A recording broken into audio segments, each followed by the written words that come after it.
안녕하세요. 오늘 만나볼 차량은 아우디의 스포츠 세단인 A7입니다. 네, A7은 A6를 베이스로 해서 조금 더 스포티하고 멋있게 디자인한 차량입니다. 전체적인 디자인은 정말 이보다 더 예쁠 수 있을까라는 생각이 들 정도로 완벽한 것 같아요. 특히 국내에 들어오는 A7들은 S라인 디자인 패키지가 적용되어 있어서 디자인적 완성도도 굉장히 높습니다.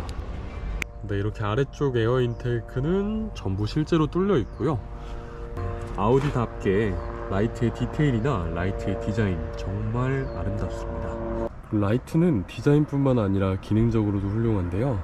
HD 매트릭스 기능을 지원해서 밤에도 정말 시야 확보가 용이합니다. 방향지시 등은 이렇게 시퀀셜 타입으로 들어옵니다.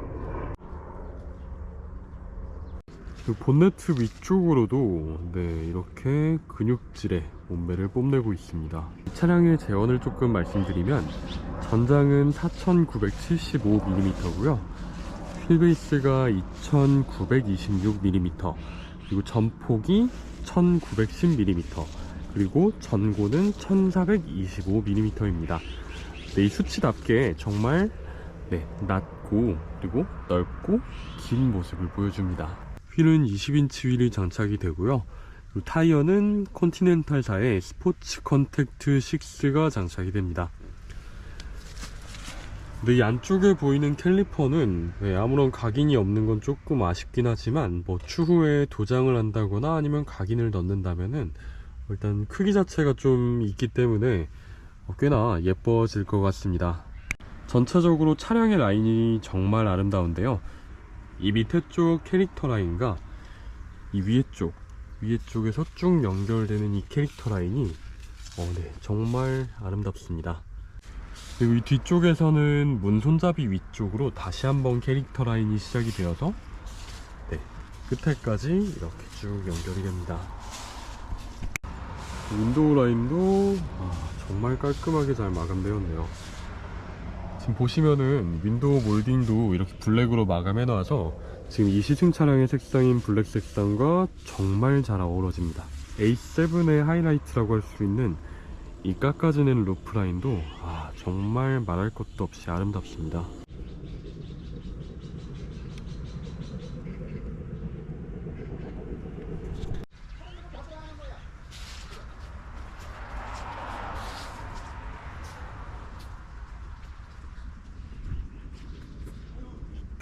머플러는 따로 구성해 놓지 않았고요. 실제 머플러는 이렇게 차체 아래쪽을 향해서 뻗어져 있습니다. 트렁크 라인 끝쪽에는 이렇게 가변식 스포일러가 적용되어 있습니다. 고속으로 주행할 때는 이 스포일러가 자동으로 올라오는 걸 볼 수가 있고요. 그리고 이렇게 수동으로 올릴 수도 있는데요. 이렇게 수동으로 올리는 거는 스포일러를 청소할 때 이 안쪽에 낀 먼지를 닦을 때나 쓰는 기능이라고 합니다. 이제 실내로 들어가 보겠습니다. A7은 이렇게 프레임리스 도어가 적용되어서 문을 열었을 때에도 정말 섹시한 모습을 보여줍니다.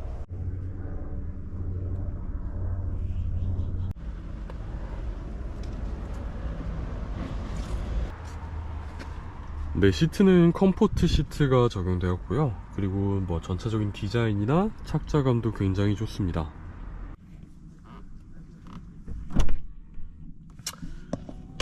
소프트 클로징 기능도 들어가 있고요. 그리고 이렇게 문을 닫고 시동을 걸면은 시트 양쪽이 몸을 감싸주는 걸 느낄 수가 있습니다.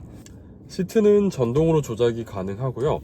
그리고 럼버 서포트 기능 당연히 지원하고, 그리고 센터 디스플레이를 통해서 허벅지 받침을 연장하거나 아니면은 사이드 볼스터를 조금 늘리는 것도 가능합니다.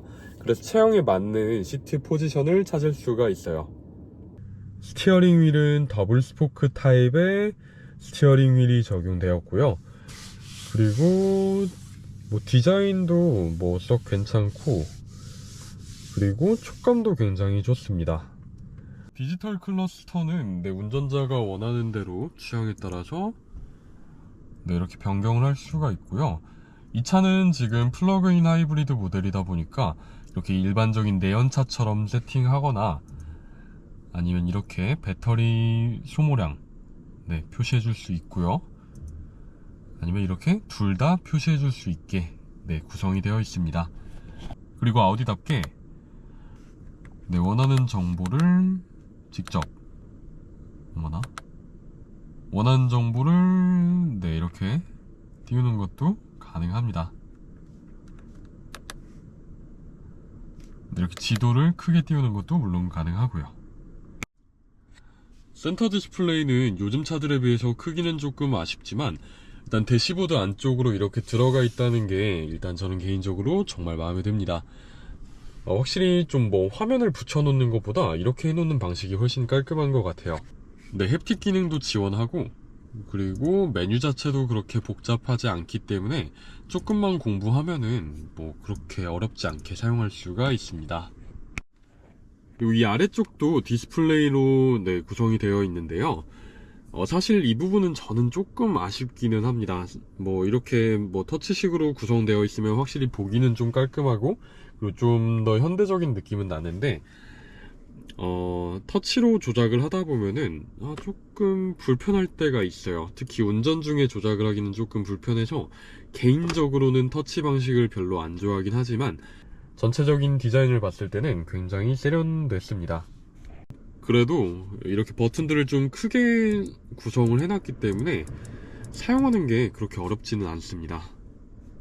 열선 기능이랑 통풍 시트 모두 지원하고요. 그리고 스티어링 휠도 히팅 기능을 지원합니다. 곧 있으면 좀 많이 날이 추워질 텐데요.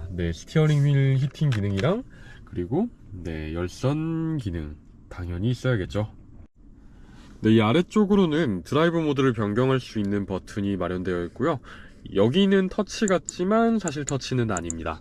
이렇게 물리 버튼으로 조작할 수 있고요. 그리고 비상등도 마찬가지로 터치는 아닙니다. 그리고 성해 제거 기능, 그리고 뒤쪽 성해 제거 기능 이렇게 구성이 되어 있고요. 그리고 아래쪽 버튼을 누르면 어라운드 뷰를 볼 수가 있습니다. 물론 후진 기어를 넣으면 자동으로 띄워주긴 합니다. 그리고 이렇게 3D 기능도 지원하네요. 한 가지 아쉬운 점을 좀 뽑자면 후방 카메라가 조금 왜곡이 있는 편인 것 같아요.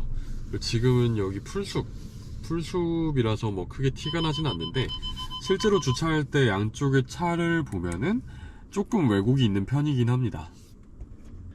주차 보조 기능도 지원을 하고요.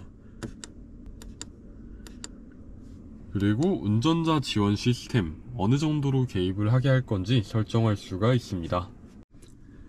기어 레버는 전통적인 방식의 기어 레버가 적용되었고요. 그리고 그 디자인이 꽤나 좀 세련됐습니다. 그리고 이 아래쪽은 이 위쪽과 마찬가지로 우드 베리어로 마감이 되어 있습니다. 커버를 열면은 이렇게 컵홀더 2개가 마련되어 있고, 그리고 시거잭, 그리고 여기에 공간이 마련되어 있는 게 보이실 텐데요. 이 공간의 정체는 바로 키 놓는 곳입니다. 되게 귀엽습니다. 오토홀드 기능 당연히 지원하고요. 그리고 전자식 파킹 브레이크를 채용하고 있습니다. 이쪽 암레스트를 열면은 안쪽에는 무선 충전 패드가 마련되어 있어서 휴대폰 무선 충전이 가능하고요. 그리고 작은 수납 공간과 C타입 아울렛 2개가 마련되어 있습니다. 라이트는 이 왼쪽에 있는 스위치로 조작을 할 수가 있는데요.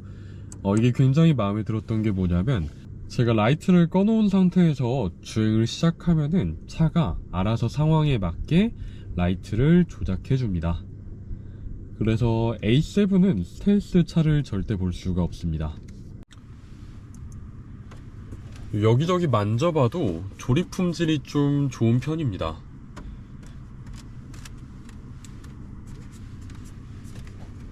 만졌을 때 잡소리가 여긴 조금 나네요. 그렇게 많이 나는 편은 아닙니다.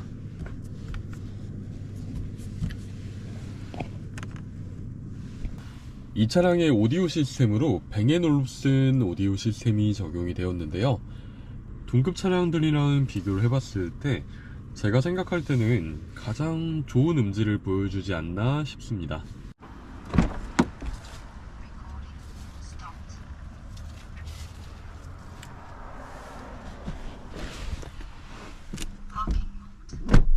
그렇다면 뒷좌석은 어떨까요? 우선 앞좌석은 제가 앉는 시트 포지션으로 맞춰 놓은 상태로 바로 뒤쪽으로 와봤습니다.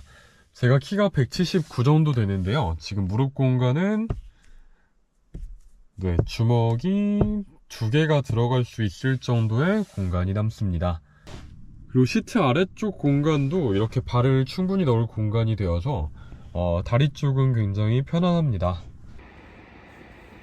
머리 공간은 루프라인을 깎아 놓은 만큼 조금 아쉽기는 합니다. 지금 제가 허리를 완전히 똑바로 세우고 앉으면은 뒤쪽 머리가 조금 닿습니다.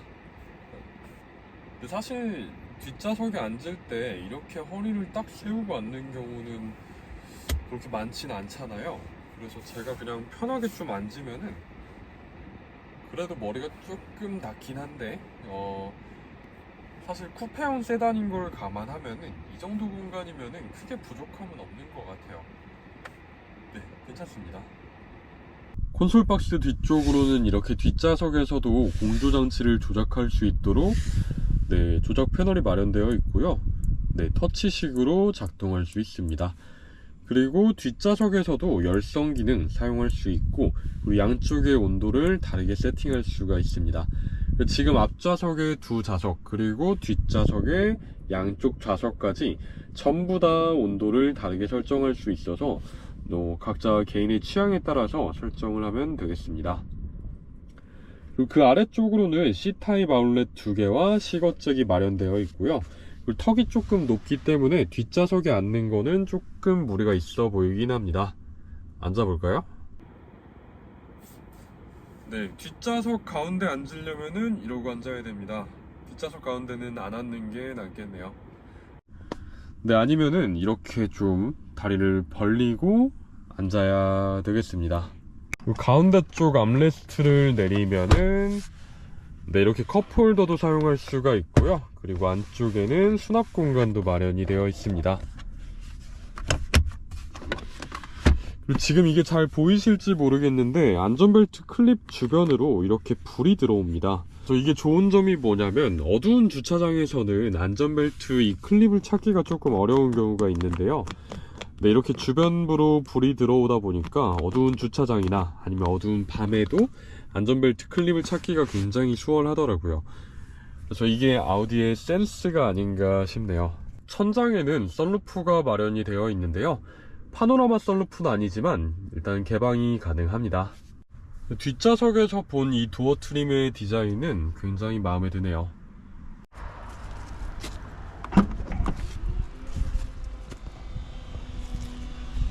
트렁크는 리프트백 형식으로 오픈이 되고요. 그리고 하이브리드 모델이다 보니까 이 아래쪽에는 지금 배터리가 자리 잡고 있습니다. 그래서 트렁크 용량은 일반 모델에 비해서 조금 더 손해를 봅니다. 이제 주행을 시작해 보겠습니다. 제가 지금 타고 있는 이 차량 A7 플러그인 하이브리드 모델인데요. 이 차량은 전기 배터리를 장착하고 있기 때문에 전기 배터리만으로도 47km 정도를 주행할 수 있는 차량입니다. 제가 좀 전에 직접 충전을 한번 해봤는데요. 1시간 30분 동안 한 절반 조금 넘는 정도, 수치상으로 보면 9.6kWh가 충전이 됐습니다. 급속 충전은 지원하지 않고요. 그리고 완속 충전만 사용할 수 있습니다. 기름은 가득 차 있는 상태입니다. 그리고 배터리만으로 주행할 수 있는 주행 거리는 28km 정도 된다고 나오네요. 이 차량은 플러그인 하이브리드 모델이다 보니까 주행 모드를 EV 모드로 선택할 수 있고요. 그리고 하이브리드 모드, 그리고 배터리 홀드 모드를 선택할 수 있습니다. 배터리 홀드 모드 같은 경우에는 배터리가 좀 없는 상황에서 배터리를 아끼고 싶다 라고 하면은 배터리 홀드를 선택해서 엔진으로만 주행을 할 수 있게 해주는 거고요.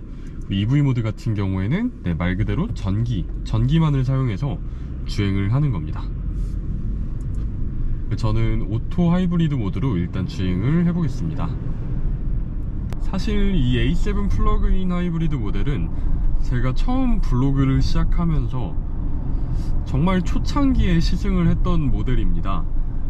제가 이번에 2차 다시 한번 영상을 찍기 위해서 공부를 하고, 그리고 또 제가 전에 썼던 글도 다시 한번 읽어봤는데 정말 칭찬을 많이 했더라고요. 그래도 제가 최근에는 많은 차를 타봤다고 이야기를 할 수 있을 것 같은데, 지금 이 시점에서 다시 A7 플러그인 하이브리드 모델을 타봐도 여전히 제 생각은 변함이 없습니다. 가장 마음에 드는 것 중 하나가 바로 승차감입니다. 1세대 A7 같은 경우에는 에어 서스펜션이 기본으로 적용되었었는데요. 2세대 모델에서는 과감하게 에어 서스펜션을 삭제했습니다. 그럼에도 불구하고 아쉬움은 없습니다.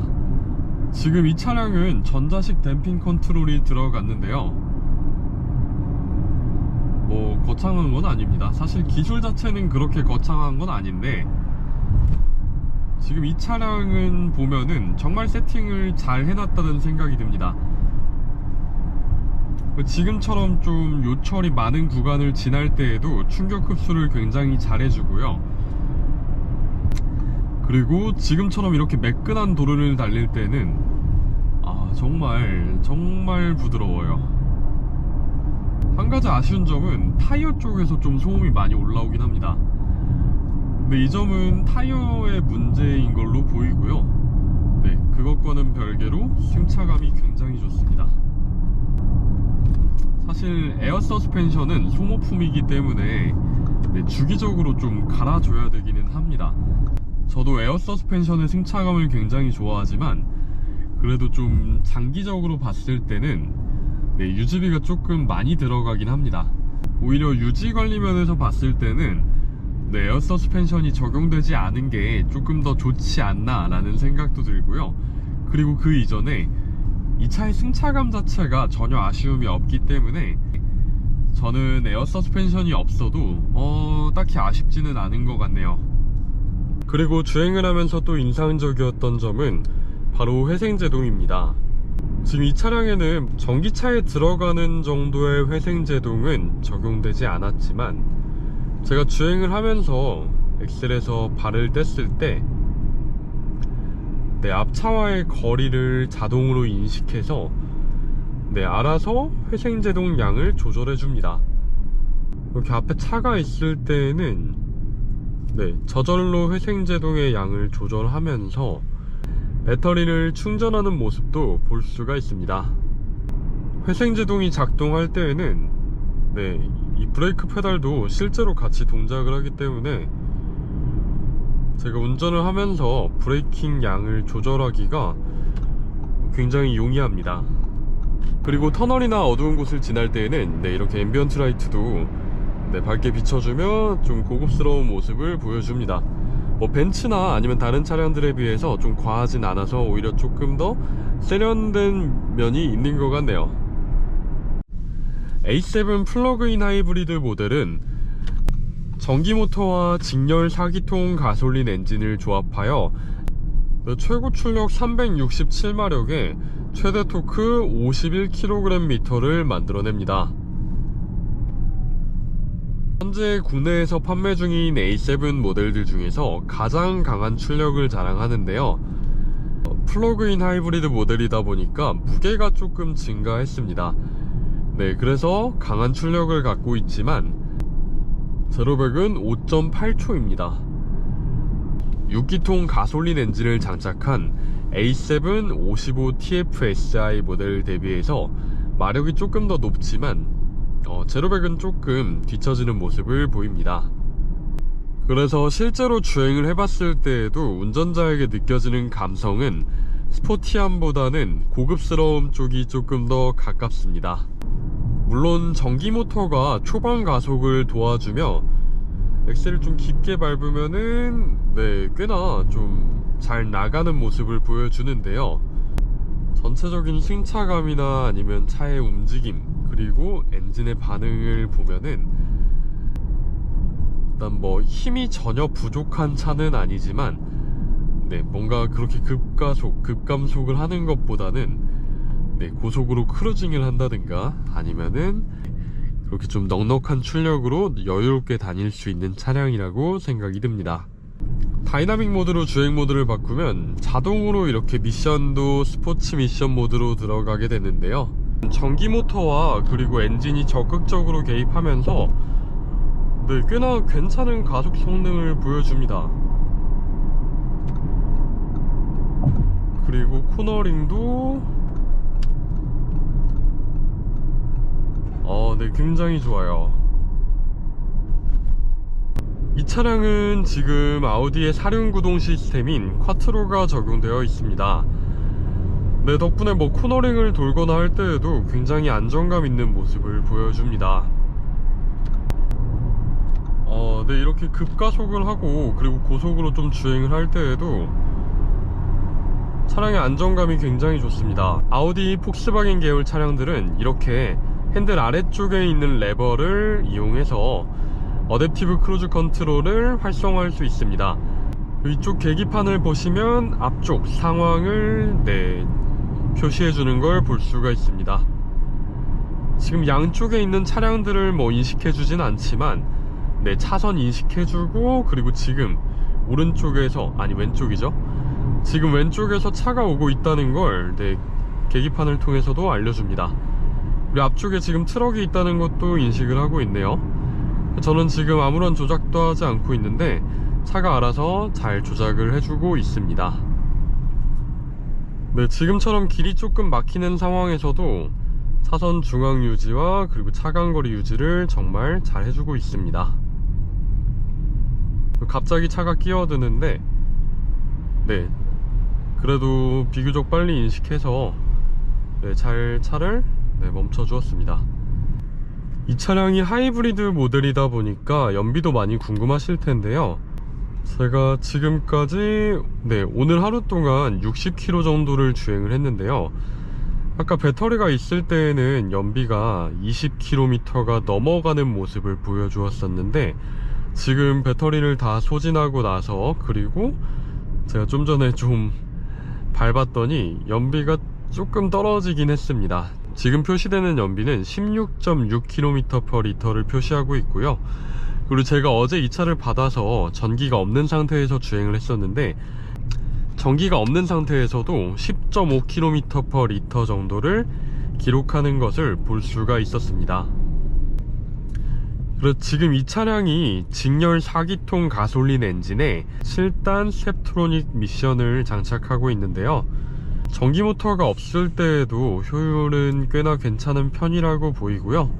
전기 배터리가 충분히 충전이 되어 있는 상태에서는 배터리를 정말 적극적으로 활용하면서 연비 효율도 높여주고, 그리고 출력도 높여줍니다. 합산 출력이 367마력 정도 되는데요. 그 중에 전기 모터가 한 120마력 정도를 차지합니다. 그래서 연비적으로도 그렇고 출력 면에서도 그렇고 이 차량을 충전을 안 하고 타는 건 굉장히 비효율적이라고 볼 수 있습니다. 전기를 충전할 수 있는 환경이 잘 되어 있고, 그리고 귀찮아하지 않고 좀 자주 충전할 자신이 있다면 이 차는 정말 최고의 선택지가 될 수 있습니다. 또 A7 플러그인 하이브리드 모델 같은 경우엔 저공해 2종 인증을 받았습니다. 덕분에 통행료 할인을 받을 수도 있고, 그리고 공영주차장에서도 할인을 받을 수 있으니까요. 또 세금도 쌉니다. 이런 이점을 받을 수 있으면서도 A7은 가격 책정을 굉장히 잘 해왔어요. 지금 플러그인 하이브리드 모델이 차 가격도 가장 저렴하고, 그리고 여러가지 세금이나 아니면은 할인 혜택도 받아볼 수 있는 플러그인 하이브리드 모델은 정말 추천드릴 수 있을 것 같습니다.